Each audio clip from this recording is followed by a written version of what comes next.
We talk now about Chebyshev's inequality, which gives a lower bound on the percentage of data that's within k-standard deviations of the mean. And Chebyshev's inequality applies to data of any shape. Doesn't need to be bell-shaped data. So again, this lower bound is an estimated percentage, and the actual percentage for a variable wouldn't be lower than this number. Okay, so again, using Chebyshev's inequality for data of any shape, we can give a lower bound on the data that's within k-standard deviations of the mean, and that means that that percentage or more of the data would be within k-standard deviations of the mean. So how does it work? So the inequality is that for any data set, at least 1 over 1 minus k squared times 100% of the observations lie within k-standard deviations of the mean. K just has to be a number greater than 1. So let's look at two examples of this. If we take k equal to 2, for example, 1 minus 1 over 2 squared is 1 minus 1/4, which is 3/4. 3/4 is 0.75, so 0.75 times 100% is 75%.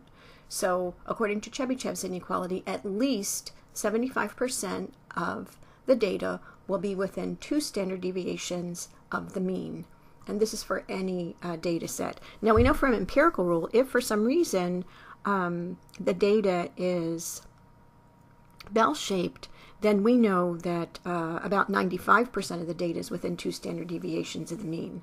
But for data that has any shape at all whatsoever, Chebyshev's inequality guarantees at least 75% of the data is within 2 standard deviations of the mean. So at least 75% means 75% or more, and 95% is, of course, more than 75%. So that's why Chebyshev's inequality is actually a lower bound. Okay, what about when k is equal to 3? When k is equal to 3, 1 minus 1 over 3 squared is 1 minus 1/9. 1 minus 1/9 is 8/9. 8/9 as a decimal number is 0.8 repeating. 0.8 repeating is about 89%. So when k is equal to 3, at least 89% of the observations will be within 3 standard deviations of the mean. So in this example, take a moment to read it, and then we'll discuss. So here, the average farm size contained 443 acres in 2004. The standard deviation is 42 acres. So we want to find the minimum percentage of farms that are in this range, in this size range, so between 338 and 548 acres. So we know nothing about the distribution of farm sizes in the United States in 2004, but we can use Chebyshev's theorem to give a lower bound on the percentage of farms that would have acreages in this range. So how do we do that? Well, we could use either of those values to find out how many standard deviations they are away from the mean. So you could use the lower value or the upper value. For the lower value, oh, sorry, I just noticed this typo. This should say, this should be the z-score of 548. I obviously made a little, and kept 338 here, so I'm sorry about that. I don't want to change it right now.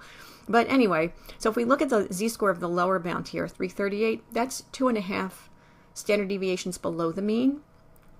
And if we looked at the upper value, that's 2.5 standard deviations above the mean. So this is a symmetric interval about the mean that's 2.5 standard deviations away. So according to Chebyshev's theorem, at least 1 minus 1 over 2.5 squared times 100% of the data. So what is that? Well, you've got to do the arithmetic here. Square 2.5, find the inverse of it, and subtract it from 1. So it turns out that's about 84%. So about 84% of the farms will be within that range, within 2.5 standard deviations of the mean, at least that.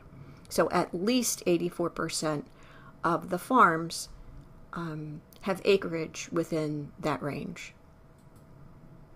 Okay, so next will be percentiles.